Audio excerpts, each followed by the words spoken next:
Good evening all and welcome to the Ariane 6 inaugural flight press conference from the European Spaceport here in Kourou, French Guiana. I'm Anne-Sophie Bradet, the head of communication of the European Space Agency, and I will be the moderator of this press conference. We have a journalist here with us in the room, and we also have journalists following us online. So I will start by introducing our speakers, get some first comments from them, and then I will open the floor to questions. Questions will come from the room, but you can also, for those that are remotely located, ask them from the media@esa.int. So let me introduce the speakers here today. We have Joseph Aschbacher, the Director General of the European Space Agency. We have Philippe Baptiste, the CEO of CNES. Martin Sion, the CEO of ArianeGroup. Stéphane Israël, CEO of Arianespace. Tony Tolkien-Nielsen, who is the ESA Director of Space Transportation. Karine Levaux, CNES Head of Space Transportation. Valérie de Corvère, A6 Inaugural Flight Program Manager at ArianeGroup. And Caroline Arnoux, Head of the Ariane Business Unit at Arianespace. I guess we can all clearly state that today is an extraordinary day for Europe. We've witnessed an incredible show. We have a launch success, and Europe is back in space. So I would like to ask you, please, if you could share all your comments, your feelings, your emotion. How do you feel today? And Joseph, you start with this comment, please. Yeah, thank you, Anne-Sophie, and a very warm welcome also from my side. It's late here in Kourou, it's even later in Europe, but I can tell you, despite the late hour, we are really excited. We are relieved, we are excited. This is a historic moment. An inaugural launch of a heavy launcher does not happen every year. It happens probably every 20 years or maybe 30 years. The last one was about 30 years ago. And today we have launched Ariane 6 successfully, and this is a big milestone. So Europe is back, as you were saying. I feel personally relieved, but super excited because this now brings us back on track. We will, of course, we are on plan now to launch another mission before the end of the year. I think I give the privilege to Stéphane Israël to announce, but before the end of the year, we plan the next launch, and then of course we start with the ramp up as of next year, as according to plan. So yes, Europe is back. This powers Europe back into space. It was very important for the European Space Agency, as you can imagine, but much wider. It was very important for space in Europe and even for citizens across Europe because they depend on data which our rockets are delivering into space. So very happy, and a big day, and really I can't wait for the next steps to come. Philippe. Thank you, Joseph.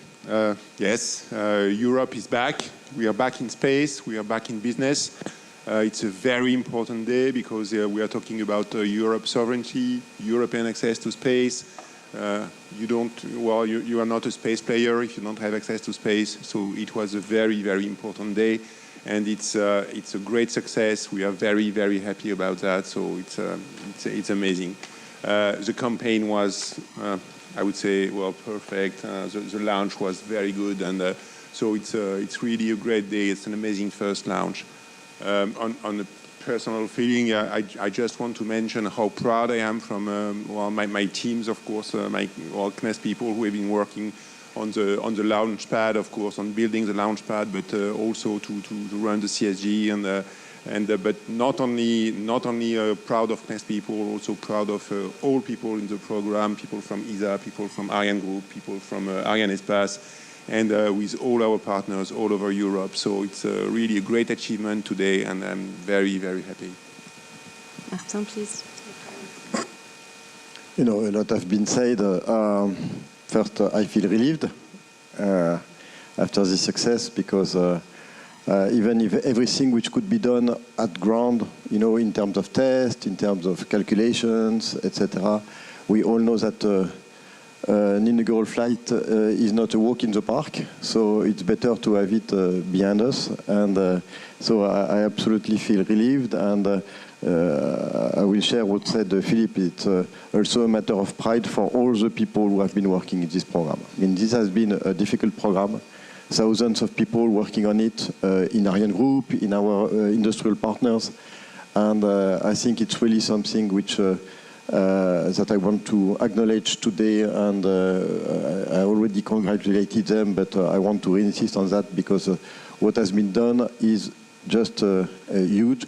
What you did not see is that there was no problem during the chronology. The flight was uneventful, all the launcher part was uneventful, and it shows the mastery of the launch pad, the launcher, all the launch system, which has been developed by the team over the last months, and this is something which is a real achievement. Stéphane, your turn to share with us your emotions. Yes, so again, we need to thank all the support we have had during all these years from the member states. We need to congratulate the teams who made this success, from ESA, from CNES, ArianeGroup, with the support of Arianespace. We have here some experts. They happen to be ladies, by the way, and apart from Tony, but and some others are in the room, and I think it's very important to tell to all of them what we owe to their level of expertise. And indeed, what has been achieved tonight is now enabling us to prepare at full speed the next launches. We have a very motivating target, which is to make the second launch by the end of the year. We have now, for the second launch, passenger, which should be CSO3 for the French MOD. And we will have all the next ones which are going to follow. And now what is very important for us is to prepare the ramp-up. And just on a personal touch, it was a bit strange because I have had the feeling that it was even easier than on Ariane 5. So it was not something I expected, but the chronology, I have made a lot of chronology, and it was one of the most easy chronology.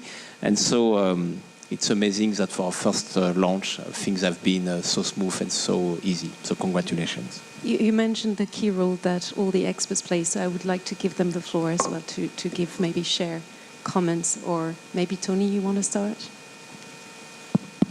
Yeah, I can only echo what has been said, but Joseph asked me this morning, how do you feel? And I said to him, I have stress, and I have confidence, and I have also emotions. And before the launch, when people ask me, so how do you feel about this? Are you nervous? I said I was 96% confident and 4% very nervous. And I think I was lying a little bit.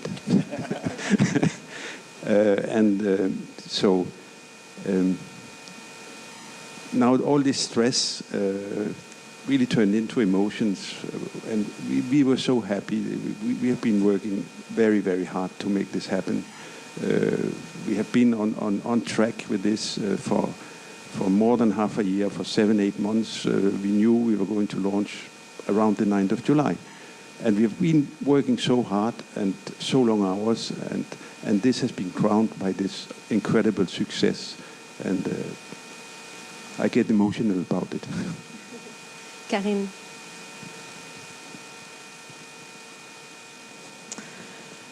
What an incredible success that we had today. It was a great moment. The launch is a great success, and we achieved something very, very high, very amazing, and it is important to thank every people involved in the program who makes this success possible today. I'm so proud to be part of these people, and it was amazing. Thank you. I just steal the microphone 1 second because I forgot something which is very important. Because we have thanked our teams, and that of course it's amazing, but we have not thanked, all the people who ensure the safety and the security of the site and of the launch. And I am thinking of the Force Armée de Guyane, so both legionnaires on the ground and gendarmerie, but also in the air. You could see Rafale up there, but not only, helicopters and all around. and an amazing number of people who have been dedicated to ensure the safety and the security of the base and of the launch. So I want to thank them. We always have to think that they are always there for each launch, and so thank you very much again. Thank you, Philippe, for mentioning that. Valérie, and then Caroline, please. Yes, personally, I was in the launch center where are the operators for the chronology and also all the engineers. And this team, this ArianeGroup, ESA, CNES team, has been working now since the start of the campaigns, so since several weeks, really day and night, I can say that, weekends. And there was a lot of emotion. There was also a lot of serenity concerning the chronology we were going to face, because we had repeated more or less the same type of chronology during the combined test of a launcher, which we did last year, with a lot of success also. But there was a lot of excitement, and yes, I must say a lot of emotion. And it was really a great moment to be there with all the team and to be able to share it with all of them. And I think we were all so proud of what we had achieved all together. And this is something we will remember for our full life. And it's one moment in time in a professional life for sure, and even in one life, I would say. Thank you, Caroline.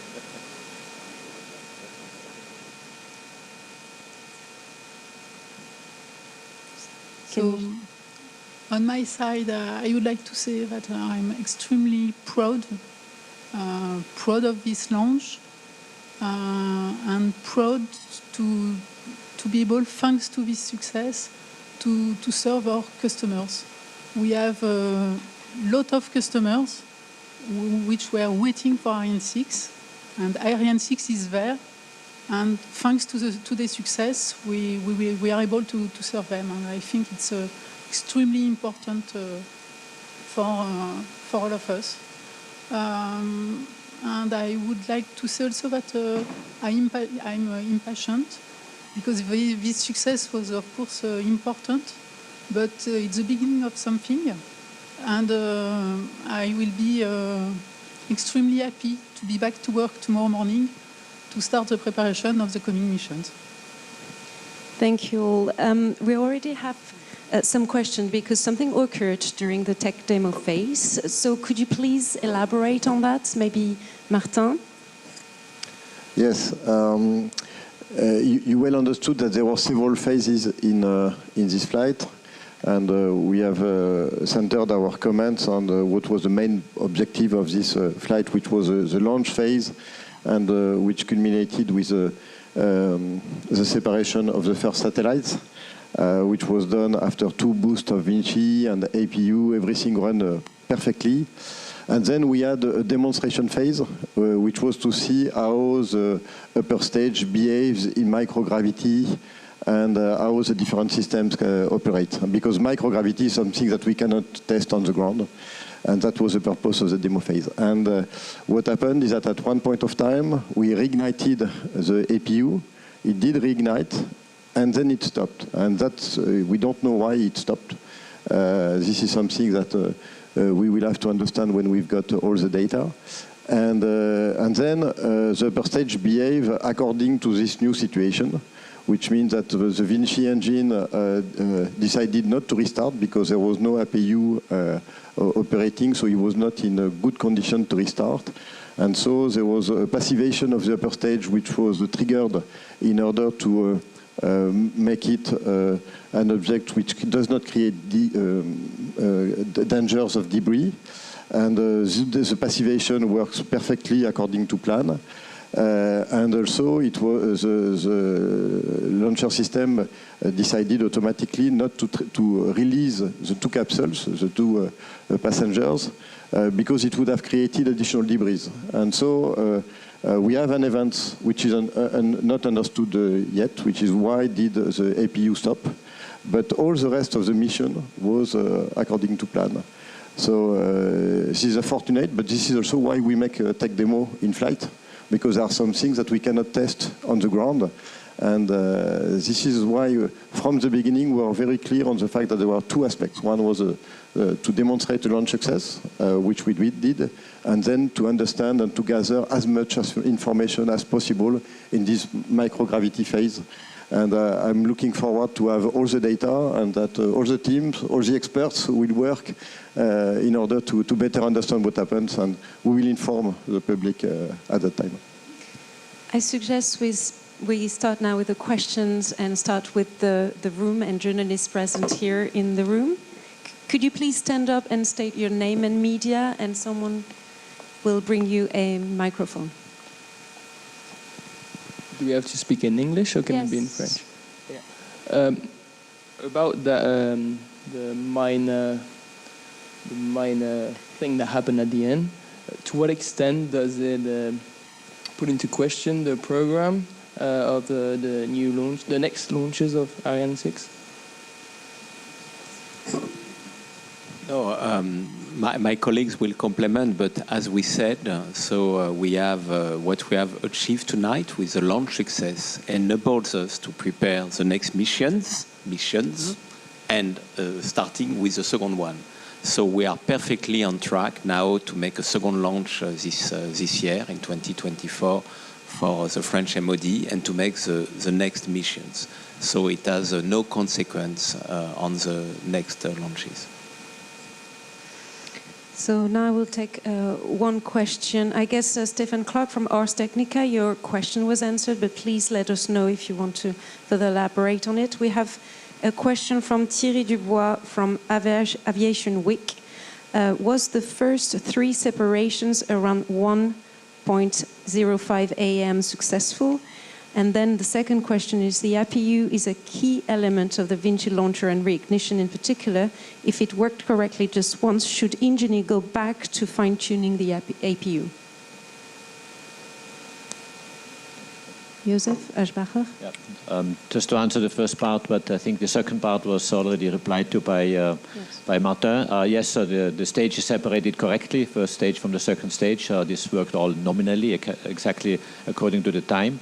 And on the APU, it fired once correctly and exactly according to expectations. On the second try, this was exactly as Martin was just explaining. After a short while, it shut down, and therefore we had the situation was developing exactly along the nominal situation, nominal in the sense of what was programmed in order to continue the mission profile.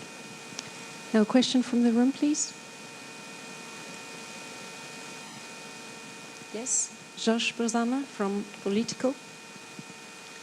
Thank you. 2 questions, if that's okay. First of all, to Joseph and to Philippe, you were both very outspoken before the launch about the decision by EUMETSAT to switch one of the flights to SpaceX instead. I wonder, after today's success, do you have anything to add to that? Would you maybe suggest a turnaround for the agency on that decision? And secondly, maybe for Martin, just on the maybe slightly distant topic of human spaceflight, what is the status of conversations? Are they at a very early stage about what could happen to convert Ariane 6 in the future to carry a human spaceflight mission? Thank you.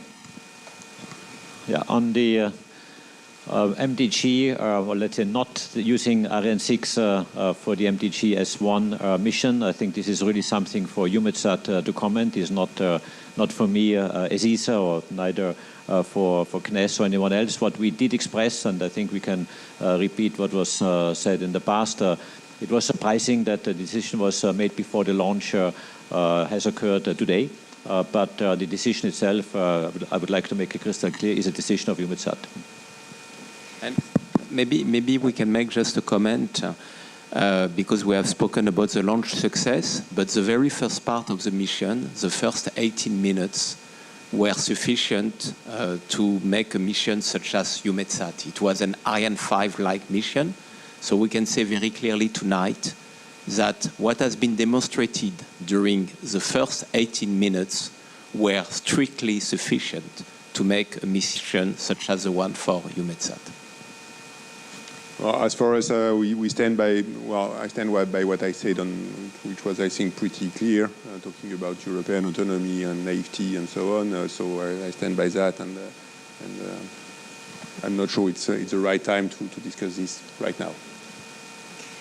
There's a question from Leo Enright. I think there was another question, but I won't give an answer which is very interesting, which is how could we adapt Ariane 6 to human spaceflight? I mean, if there is a need, it's something which is possible. A significant part of the additional safety comes from the capsule, okay?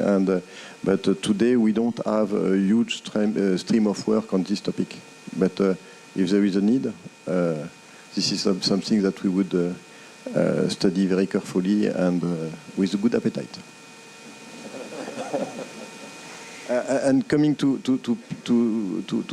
Philippe Baptiste's comment, I mean, it's clear that when you see all the efforts which have been made by the member states to have autonomous access to space with Ariane 6, made by industry, which took its responsibility in all the difficulties, etc., to make this program where it is today, it would make sense that institutional payloads in Europe would be sent by a European launcher when they are available. And now Ariane 6 is available. A question from Leo Enright from the Irish TV. How important was the TV payload provided by the Irish company Realtra? And specifically, did it play a role in analyzing the anomaly after the successful orbit insertion?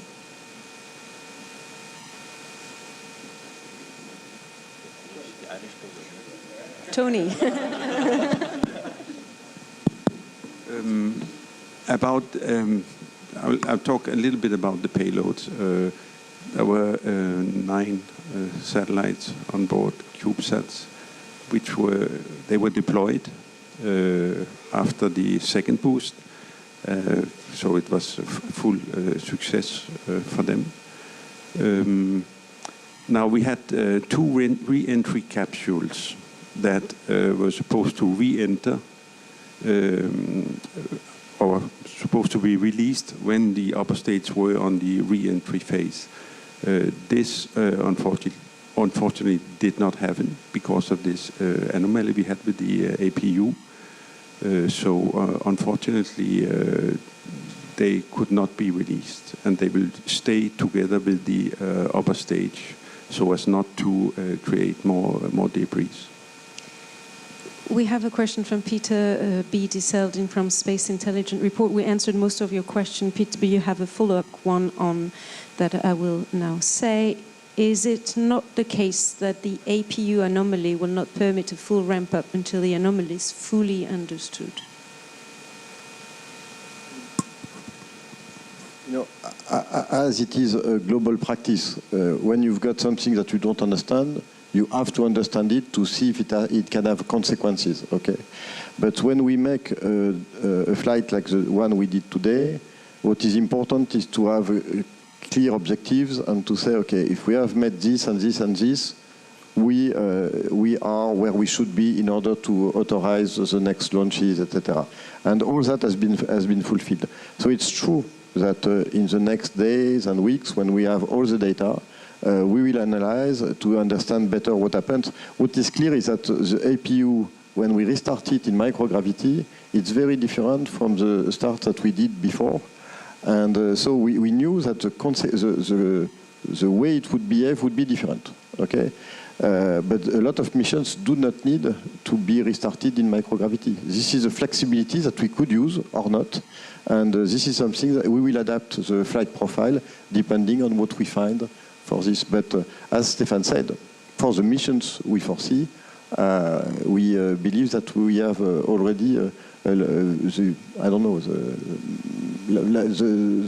largest part of the missions which are already demonstrated by this flight. There's still many questions on how long the... I'm sorry. And maybe just to be 100% clear, so we are prepared to make a second launch this year and 6 next year. And this is the objective, and what has been achieved tonight is allowing us to go full speed to this ramp-up, to be very clear. And yet, there are many questions how long the analysis of the data will take. You take it? I take it. Yes, you take it. So we first need to retrieve all the data from the different stations. And then we will post-treat them, and so we should start in a few days the analysis, And normally we take between 1 to 2 weeks to do the analysis, the first analysis of the data we have from the launch. So in 1 to 2 weeks we should have much more information about what happened. And basically, what we have here in the tech demo is the kind of information that we had previously when we were making combined tests. We had behaviors we needed to explain in combined tests in French Guiana or in Lampolshausen with the upper stage, and each time we took time in order to better understand and build the reliability of the launcher before deciding to launch. So this is additional information. The team will work on it as we did previously during the development. Let me add one comment here, which is really the way how we then communicate. We will be very transparent. We have been very transparent in the run-up to this point of the inaugural flight. We have created a task force about 2 years ago, and I think this mechanism of the task force has also been an element that contributed getting to this stage here, I would say, in a very smooth way. And one of the policies that I introduced, or we introduced in the task force, was that we do publish the result of our discussion or the progress of the mission after the meetings, and we have done so regularly after each meeting when we had major progress to report. So exactly like we did in the past, we will continue to do so. We will analyze the data, we will discuss them in the task force, we will publish the results so that everyone is well aware and well informed. And this is a very important issue for us all in the task force, that this transparency is given to you, that you perfectly know what happens and what issues are. Thank you. Is there a question from the room, please? No. Let me check online. Okay, I have a question from Guillaume Langin from CNES and Arianespace. Let me just translate it. The last APU and Vinci reignition was meant to deorbit the second stage. Given it now orbits at 580 kilometers, which is a high altitude, for how long will the second stage, which weighs more than 2 tons, remain on orbit? And does that mean it will uncontrolled when it re-enters towards Earth? So I don't know how much time it takes. I'm sure that some experts know, but today I don't know. Karine, maybe you know? No, you don't know. The microphone, no? So I don't know. What is clear is that there are a lot of upper stage which are still orbiting and takes sometimes several years to go back, depending on the orbit they are. And so it's not a unique situation. But what is true is that we did not demonstrate today the deorbitation of Vinci. Okay, that's clear.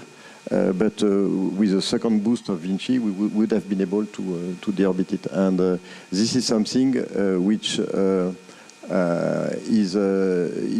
does not create more hazard than what happens with the vast majority of launchers.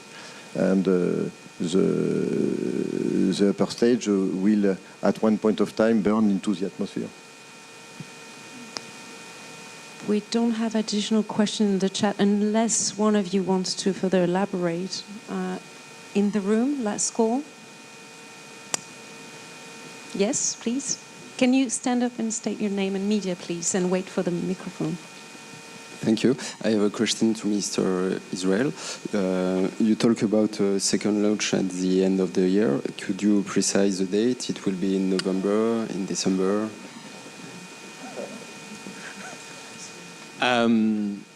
Let's elaborate a little bit on what is coming now in the Guyana Space Center. There is a Vega, which is coming. And this Vega will be after summer, it will be early September. It will be for Copernicus satellite. Then we will have the return to flight of Vega C, which is now under the control of another task force with Joseph Aschbacher, Tony and Giulio Renzo from Avio, so it should be end November. And it means that the second launch of Ariane 6 is now forecasted in December, after the return to flight of Vega C. Thank you. So 3 launches coming. So it's also the mark that we are back. I have no more questions, so I guess this closes the press conference. We thank you all for your presence here. We thank you for the questions for those that were remotely located. And I think we all want now to celebrate, because again, it was a big, big success for Europe, and I think a round of applause.